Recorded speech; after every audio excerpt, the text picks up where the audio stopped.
Merry Christmas. Hello everyone, welcome back to my travelling vlog. তো দিনটা ছিল 25শে December, তাই তোমরা আমার মাথায় একটা হেয়ার ব্যান্ড দেখতে পাচ্ছ।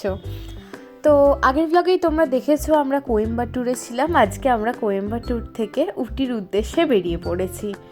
খানিকটা চলেও এসেছি পাহাড়ি রাস্তায়। এখন যে পাহাড়টি দেখতে পাচ্ছ সেটি হলো নীলগিরি পাহাড়।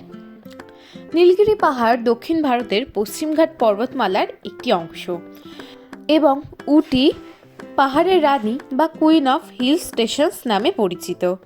তার প্রাকৃতিক সৌন্দর্য, চা বাগান ও শীতল আবহাওয়ার জন্য বিখ্যাত।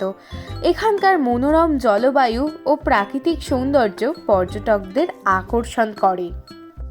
সামনের ফুল গাছগুলো কতটা সুন্দর লাগছে, যত এগোচ্ছি তত যেন মনে হচ্ছে স্বর্গে প্রবেশ করছি। তবে পরিবেশ দেখে যতটা ঠান্ডা মনে হচ্ছে, এখানে কিন্তু ততটা ঠান্ডা ছিল না। এখানে টেম্পারেচার 18 থেকে 20 ডিগ্রি মতো ছিল। উটি উদঘামণ্ডলম জেলার সদর দপ্তর ও প্রধান শহর। আজকের ব্লগটা না একদম সিম্পল, কারণ আজকে বাসে জার্নি করেই সারা দিনটা প্রায় কেটে গিয়েছিল। তাই হোটেলে পৌঁছে খুব টায়ার্ড ছিলাম আর সেভাবে ভ্লগ করা হয়নি। উটি, কুন্নুর এবং কোটাগিরি এখানকার প্রধান পর্যটক কেন্দ্র।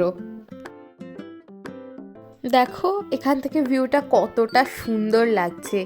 আজকে আমরা টয় ট্রেনে টিকিট কাটার জন্যও গিয়েছিলাম। দুর্ভাগ্যজনকভাবে আমরা টিকিটগুলো পাইনি। তো এখন আমরা এসেছি ক্যাটরি পার্ক, কুন্নুর, দ্য নীলগিরিসে। তো ভীষণ সুন্দর ছিল জায়গাটা, চলো তোমাদের সাথে শেয়ার করি।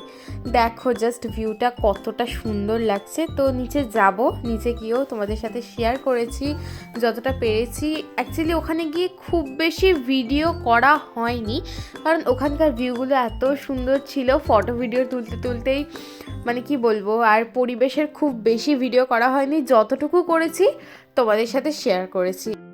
নিজের কিছু ফটো ভিডিও তুলতে ও সবার ফটো ভিডিও তুলে দিতেই কিন্তু এখানে অনেকটা সময় লেগে গেছিলো।